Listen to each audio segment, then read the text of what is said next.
मैं आकाश गौर सिल्लोड जिला औरंगाबाद महाराष्ट्र से हूँ। किसान के घर में जन्म लिया हूँ। कृषि में कुछ कर सकते हैं क्या, इस हिसाब से हम लोगों ने हमारी शुरुआत की। फैमिली का ही खाद और बीज का आउटलेट हुआ करता था, उसी आउटलेट से अपना करियर स्टार्ट किया। तब ये समझ में आया कि यहाँ पे सिर्फ बीज, खाद और दवाइयाँ बेच के पूरा नहीं होना है, तो इसको आगे ले जाने के लिए कुछ अलग प्रयासों की भी जरूरत थी।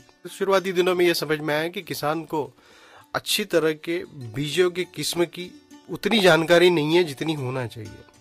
उस हिसाब से हम लोगों ने शुरू में अच्छे किस्म के बीजों की जानकारी देना, उसको किस तरह से बोया जाए, किस तरह से उगाया जाए और उपज कैसी बढ़ाई जाए।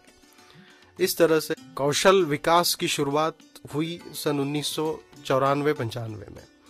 जैसे जैसे समझ बनती गई उस तरह से लोग आगे आते गए।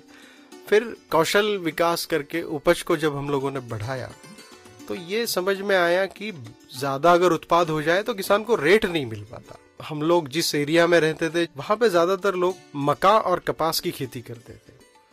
होता ये था कि मक्का और कपास जैसी खेत से निकाली उसको तुरंत बेचना पड़ता था, क्योंकि उसको स्टॉक करने की कोई सुविधा यहाँ पे उपलब्ध नहीं थी। कि इस बढ़ी हुई उपज को रखने के लिए गोदामों का निर्माण होना बहुत ज्यादा जरूरी है। उस समय सिल्लोड इस तालुके की कैपेसिटी 500 मैट्रिक टन थी, गवर्नमेंट की, महाराष्ट्र स्टेट वेयरहाउसिंग कॉर्पोरेशन की।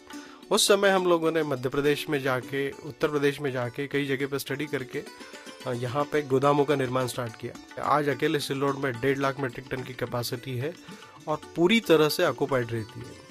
जब इतनी बड़ी कैपेसिटी क्रिएट हुई तो लोग आने लगे, व्यापार बढ़ने लगा, अलग अलग जगह से लोग आके मक्का की खरीद करने लगे, कपास की खरीद करने लगे। फिर जब किसान आने लगे और वहां पे रखने लगे तब उन्होंने पूछा कि जिस तरह से ये मक्का और कपास में इसको स्टोर किया जा सकता है तो और किन किन चीजों में ये व्यवस्था लगवाई जा सकती है।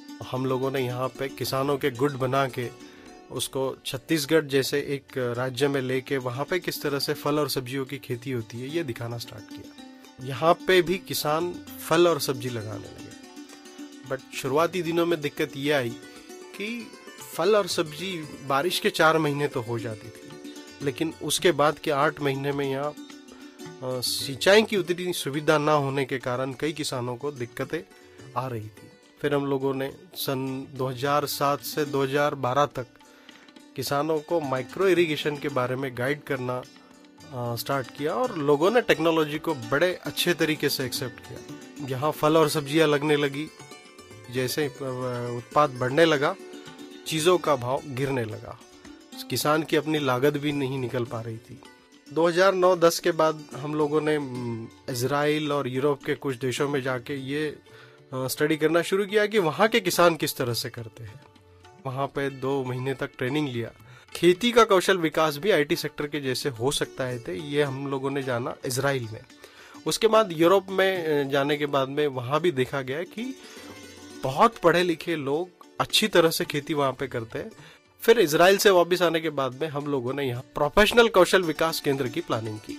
उस शुरुआती समय में हम लोगों ने इजराइल का एक इंस्टीट्यूट है गैलीलिया, हमने उनके साथ में एक एग्रीमेंट किया, इंफ्रास्ट्रक्चर हम लोग बनाएंगे, टेक्निकल नो-हाउ उनसे लेंगे, इस तरह का एक एग्रीमेंट करके उसको स्टार्ट किया।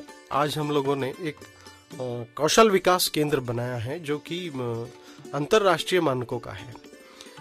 ये जो 15 साल का सफर है, ये सफर एक मॉडल में तब्दील हुआ। वो मॉडल को हम लोगों ने 4 पार्ट में डिवाइड किया। उसका पहला पार्ट होता है नर्सरी, जहां से किसानों को क्वालिटी इनपुट प्लांटिंग मटेरियल मिलता है। दूसरा उसका पार्ट है नॉलेज सेंटर। ये नॉलेज सेंटर यानी सिर्फ कैपेसिटी बिल्डिंग ही नहीं, यहाँ पे अनेकों प्रकार का अनुसंधान भी हम लोग करने की कोशिश कर रहे हैं। पार्ट 3 में हम लोगों ने ये जाना कि जितनी उपज बढ़ रही है उसको प्राइमरी प्रोसेसिंग सेंटर जब तक हम लोग नहीं लगाते तब तक आगे नहीं जाया जा सकता। प्राइमरी प्रोसेसिंग सेंटर वहीं होना चाहिए जहां उसकी उपज हो रही है। सो हम लोगों ने हमारे प्रोजेक्ट में प्राइमरी प्रोसेसिंग सेंटर को भी इंक्लूड कर लिया। और इन सारे एंटायर प्रोजेक्ट के बाद में और किसानों की इनकम बढ़ाने के लिए पशुपालन की व्यवस्था को भी हम लोगों ने उसमें ज्वाइन किया। बहुत सारे इंडियन ऑर्गेनाइजेशन है जो बहुत अच्छा काम करते हैं, बट वो किसानों तक नहीं पहुंच पाता या किसान उन तक नहीं पहुंच पाता। तो ये एक ऐसी लिंक थी जो मिसिंग थी। एक कोई ऐसी संस्था होने जरूरी था जो ऑर्गेनाइजेशंस अच्छा काम कर रहे हैं उसका उनको किसानों तक पहुंचाए, और जो किसान अच्छा कर रहे हैं उनको उन संस्थाओं तक पहुंचाए। और हम लोग इस संस्था के जरिए इन सारे संस्थाओं को किसानों तक पहुंचाना चाहते हैं। ये एक छोटा सा प्रयास है, एक छोटा सा मॉडल है जो लॉन्ग टर्म बेस में अगर इसको प्रोपोगेट किया जाए तो ये एक टोटल एंटायर इकोनॉमी को डिफरेंट चेंज कर सकता है। इसके आउटकम्स बहुत ही डिफाइंड है। कृषि ही एक ऐसा क्षेत्र है जहां से बहुत बड़े पैमाने पे रोजगार आ सकता है। कृषि से ही हम लोग इकोनॉमी के अदर सेक्टर्स को भी ड्रिवन कर सकते हैं। कृषि को इंफॉर्मेशन टेक्नोलॉजी के साथ मिलाया जा सकता है। कई तरह के एप्लीकेशंस इंफॉर्मेशन टेक्नोलॉजी में लाए जा सकते हैं जो कृषि में काम में आ सकते हैं। इंजीनियरिंग सेक्टर को बहुत ज़्यादा स्कोप है कि वो कृषि के लिए अलग अलग प्रकार की मशीनरियाँ बना सकता है।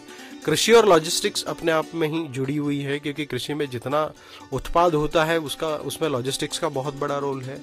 हम अगर अपने किसानों का कौशल विकास करके उसको अनुसंधान के साथ जोड़ दे तो हम लोग दुनिया में जिन जिन चीज़ों की ज़रूरत है वो सारी चीज़ें उगा के दुनिया को सप्लाई दे सकते हैं।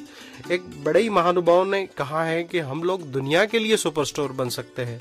इस तरह से हम लोग एक छोटा सा प्रयास करके एक मॉडल आपके सामने ला रहे हैं जिसका नाम है global agriculture innovation and research institute.